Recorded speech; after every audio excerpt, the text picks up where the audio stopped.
வணக்கம். இன்றைக்கி நம்ம பார்க்க போகிற சமையல் சாம்பார் சாதம், ரசம், தயிர் எல்லாத்துக்குமே தொட்டு சாப்பிட்ற மாதிரி ஒரு அருமையான கசப்பு இல்லாத பாவக்காய் வறுவல் எப்படி செய்யலாங்கிறத பார்க்கலாம்.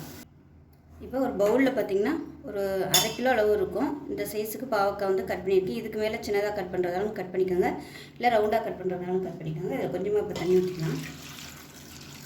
தண்ணி ஊற்றிட்டு இப்போ தயிர் சேர்த்துக்கலாம்.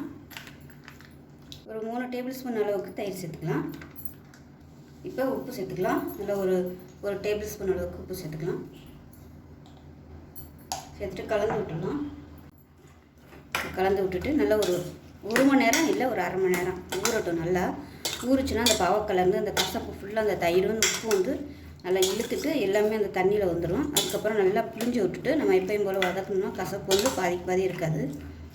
இது வந்து ஊறட்டும்.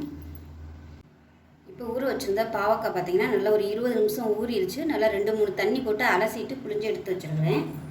இல்லை ஒரு 2 நிமிஷம் அது வந்து தண்ணி வடிச்சிச்சுன்னா தான் நல்லாயிருக்கும், இல்லைன்னா எண்ணெயில் புடையில் தெரிக்கும். இப்போ ஒரு பேன் எடுத்துக்கலாம். தேவையான அளவுக்கு எண்ணெய் விட்டுருக்கேன்.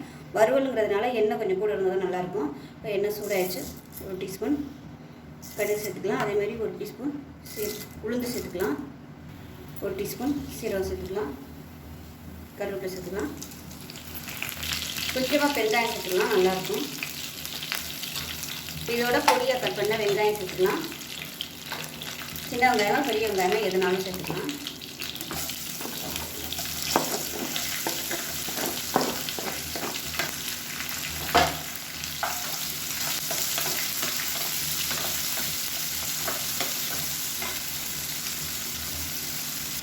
வெங்காயம் வதங்குறதுக்கு சேர்த்துக்கலாம்.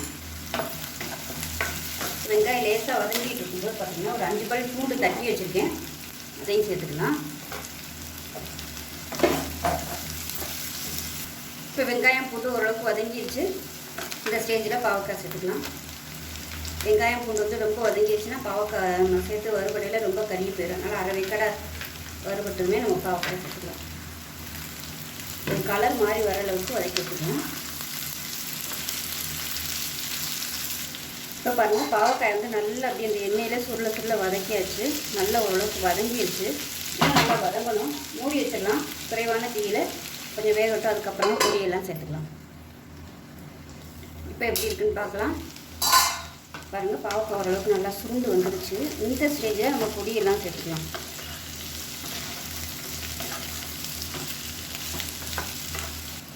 இப்போ மிளகாத்தூள் நல்லா 1 டேபிள் ஸ்பூன் அளவுக்கு சேர்த்துக்கலாம். காரம் எவ்வளோ தேவையோ அதுக்கு தகுந்த மாதிரி சேர்த்துக்கலாம் மிளகாத்தூள். அதே மாதிரி 1/2 டேபிள் ஸ்பூன் தனியாத்தூள் சேர்த்துக்கலாம். இதோட ஒரு 1/2 டேபிள் ஸ்பூன் சோம்புத்தூள் சேர்த்துக்கலாம். சோம்புத்தூள் சேர்த்திங்கன்னா நல்லா வாசனையாக இருக்கும். 1/4 டேபிள் ஸ்பூன் மஞ்சள்தூள் சேர்த்துக்கலாம். இப்போ இந்த பாவக்காய்க்கு தேவையான உப்பு சேர்த்துக்கலாம். நல்லா வதங்கி வந்ததுக்கப்புறமா உப்பு பத்தலைன்னா சேர்த்துக்கலாம். ஏன்னா நம்ம ஊற வைக்கையிலே உப்பு சேர்த்துருக்கோம். அதனால் பார்த்துக்கிட்டு உப்பு சேர்த்துக்கோங்க, இல்லைன்னா ரொம்ப கச்சி போயிடும். நல்லா பரட்டி விட்டுருக்கேன். இப்போ பார்த்திங்கன்னா பாவக்காய் சேர்த்து நல்லா வதக்கியாச்சு. இப்போ வந்து எண்ணெய் கொஞ்சம் விட்டுக்கலாம். எண்ணெய் பத்தலைன்னா கொஞ்சம் கொஞ்சமாக எண்ணெய் விட்டுருக்காங்க. அது நல்லா அப்படியே சுருண்டு வரணும். காரம் பத்தலைன்னா நீங்கள் இன்னும் கூட கொஞ்சம் சேர்த்துக்கலாம். இது அப்படியே நல்லா அப்படியே சுருண்டு வரட்டும். இது வந்து கொஞ்சம் டைம் எடுக்கும். ஒரு 20 நிமிஷமாவது ஆகும். அப்பப்போ பரட்டி விட்டு கலந்து விட்டுருக்கோம்.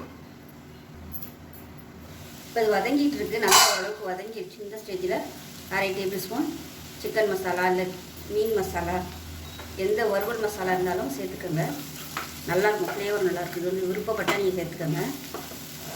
நான் எப்போயுமே இந்த மாதிரி வறுவல் பண்ணல. வீட்டில் இருக்க எல்லா பொடிகளையும் கொஞ்சம் கொஞ்சம் எடுத்து போட்டுறது சூப்பராக இருக்கும். கரம் மசாலா ஃப்ளேவர் பிடிக்கும்னா நீங்கள் அது கூட சேர்த்துக்கலாம். அவ்வளோதான். இன்னும் நல்லா வதங்கட்டும். அப்படியே டேஸ்ட் பண்ணி பார்த்தீங்க, கசப்பு அந்த அளவுக்கு இல்லை. ஒரு 1/4 தான் கசப்பு இருக்குது. மிச்சம் எல்லாமே எல்லாம் குறைஞ்சிருச்சு கசப்பு. மூடி வச்சிடலாம். இப்போ எப்படி இருக்குன்னு பார்க்கலாம். வறுவல் பாருங்கள், நல்லா சூப்பராக வந்துருச்சு பாருங்கள். உங்களுக்கு இன்னும் நல்லா மொறுமொறுப்பாக வேணால் இன்னும் கொஞ்சம் நேரம் நீங்கள் நல்லா ரோஸ்ட்டாக வச்சுக்கலாம்.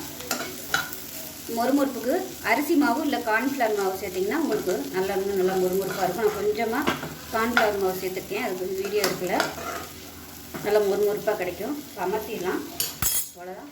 அருமையான கசப்பு இல்லாத பாவக்காய் வறுவல் ரெடி ஆயிடுச்சு. ஸோ இதே மாதிரி செஞ்சு பாருங்கள். செஞ்சு பார்த்துட்டு எப்படி வந்துச்சுங்கிறத சொல்லுங்கள். வீடியோ பிடிச்சிச்சுன்னா லைக் பண்ணுங்கள், கமெண்ட் பண்ணுங்கள், சேனலை சப்ஸ்கிரைப் பண்ணுங்கள், பக்கத்தில் பெல் பட்டனையும் ப்ரெஸ் பண்ணுங்கள். நன்றி.